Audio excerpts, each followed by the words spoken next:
आपण पाहत आहात आपल्या हक्काचे प्रतिध्वनी न्यूज। कुंथलगिरी येथे आचार्य श्री 108 वर्धमान सागर महाराज यांची यमसल्लेखना। देशभरातून भाविकांची दर्शनासाठी गर्दी। आमचे जयसिंगपूर प्रतिनिधी हुसेन शेख कळवतात की दिगंबर जैन परंपरेतील प्रख्यात तपस्वी, विद्वान आणि आचार्य श्री 108 वर्धमान सागर महाराज यांनी 23 जून पासून धाराशिव जिल्ह्यातील पवित्र श्री दिगंबर जैन सिद्धक्षेत्र कुंथलगिरी येथे जैन धर्मातील सर्वोच्च आध्यात्मिक साधना मानल्या जाणाऱ्या यमसल्लेखना व्रताचा स्वीकार केला आहे। या घटनेमुळे देशभरातील जैन समाजात भक्ती, श्रद्धा आणि आध्यात्मिक वातावरण निर्माण झाले असून महाराष्ट्र, कर्नाटक, राजस्थान, मध्य प्रदेशसह विविध राज्यातून हजारो भाविक कुंथलगिरी येथे दर्शनासाठी दाखल होत आहेत। वाढत्या भाविकांच्या गर्दीमुळे मंदिर प्रशासनाने थेट दर्शनासाठी डिजिटल LED स्क्रीनची व्यवस्था केली आहे।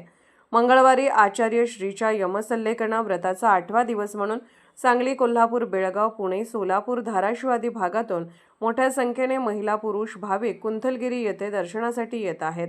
आचार्य श्री 108 वर्धमान सागर महाराज यांचा जन्म 3 जानेवारी 1951 रोजी कोल्हापूर जिल्ह्यातील निमशिरगाव येथे झाला। त्यांचे पूर्वाश्रमीचे नाव पायगोंडा आदगोंडा पाटील असून त्यांची कर्मभूमी इचलकरंजी आहे। त्यांना BA, B.Ed शिक्षण पूर्ण करून इचलकरंजी नगरपालिकेत शिक्षक म्हणून सेवा बजावली। सन 2002 मध्ये आचार्य श्री 108 विद्यासागर महाराज यांच्याकडून ब्रह्मचर्य व्रत स्वीकारले। तर 2 मे 2004 रोजी आचार्य श्री 108 सन्मती सागर महाराज यांच्या हस्ते इचलकरंजी येथे मुनिदीक्षा घेतली। 18 फेब्रुवारी 2011 रोजी कोथळी येथे त्यांना आचार्य पद प्रदान करण्यात आले।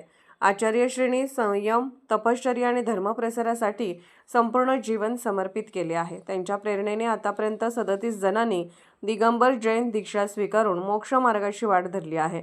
महाराष्ट्र व कर्नाटकातील कोथळी, भोज, कोरोची, कुंभोज, हेरले, वसगडे, सागाव, चिपरी, भोसे, इनामधामणी, दुधगाव, दानोळी, शिखरजी, कवटेसार, कसबे, डिग्रज, सतना, धर्मगिरी आणि श्रवण बेळगोळ यासह अनेक ठिकाणी त्यांचे चातुर्मास झाले आहेत। जैन धर्मात यमसल्लेखना ही अत्यंत उच्च कोटीची आध्यात्मिक साधना मानली जाते।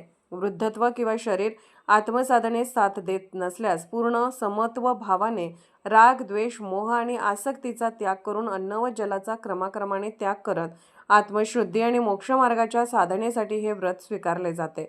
ही प्रक्रिया अत्यंत शांत, संयमी आणि आगमशास्त्रानुसार पार पाडली जाते। देशभरातील विविध आचार्य, मुनिसंघ आणि प्रमुख त्यागिनी ब्रह्मचारी सेवकांमार्फत आचार्य श्री 108 वर्धमान सागर महाराज यांना आपल्या शुभेच्छा व आशीर्वाद पाठवले आहेत। कुंथलगिरी येथे सुरू असलेल्या या यमसल्लेखना व्रतामुळे देशभरात प्रार्थना, जप, स्वाध्याय आणि विविध धार्मिक कार्यक्रमांचे आयोजन होत आहे। विशेष म्हणजे 20व्या शतकातील प्रथमाचार्य श्री 108 शांतीसागर महाराज यांनीही याच कुंथलगिरी सिद्धक्षेत्रावर सल्लेखना स्वीकारली होती। त्या पवित्र परंपरेतच आचार्य श्री 108 वर्धमान सागर महाराज यांची सल्लेखना अत्यंत भक्तिभावाने सुरू असून या ऐतिहासिक आध्यात्मिक घटनेचे साक्षीदार होण्यासाठी भाविक मोठ्या संख्येने कुंथलगिरी येथे भेट देत आहेत। सध्या या क्षेत्रावर आगमाचार्य श्री 108 विद्यासागर महाराज ससंगही विराजमान असल्याने संपूर्ण परिसरात धार्मिक व आध्यात्मिक वातावरण अनुभवास येत आहे।